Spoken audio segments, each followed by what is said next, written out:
Okay, I've had a lot of people ask me about this wool applique quilt that I have on here. And so I wanted to give you just a little of the tips that I use when working with wool applique.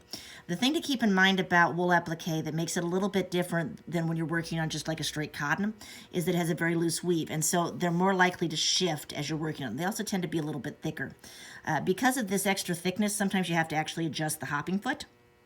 I didn't wind up doing that on this particular quilt because I already had my hopping foot set just a little bit higher for a thicker batting I've been using, but it's something that you want to keep in mind. So I'm going to do a little bit more here. When I go in here, a lot of times when I'm quilting on something that's got areas where I'm going to put in definition and stuff, I will come in and do these first. But on wool, I'm going to make sure that I always go around the outside first on these bigger ones. So it's going to be kind of like this.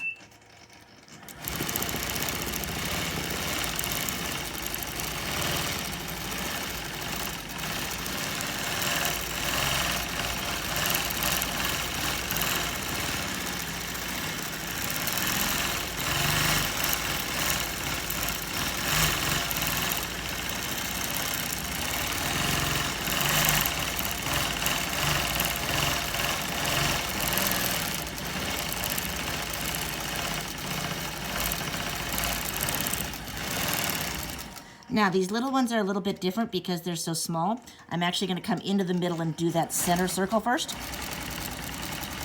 because that's going to help hold it in place and keep it so that the smaller part doesn't shift.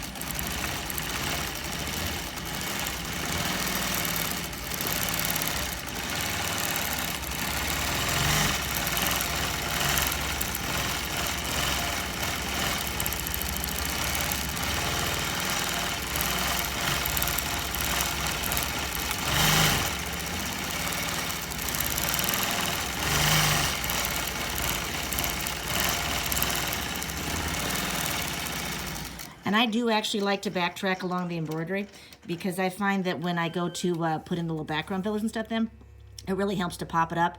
And it also helps to keep it stabilized if there's any kind of loose stitching in the embroidery, because sometimes, you try and get it really so it's all really nice and tight, but it doesn't always happen as much as you'd like.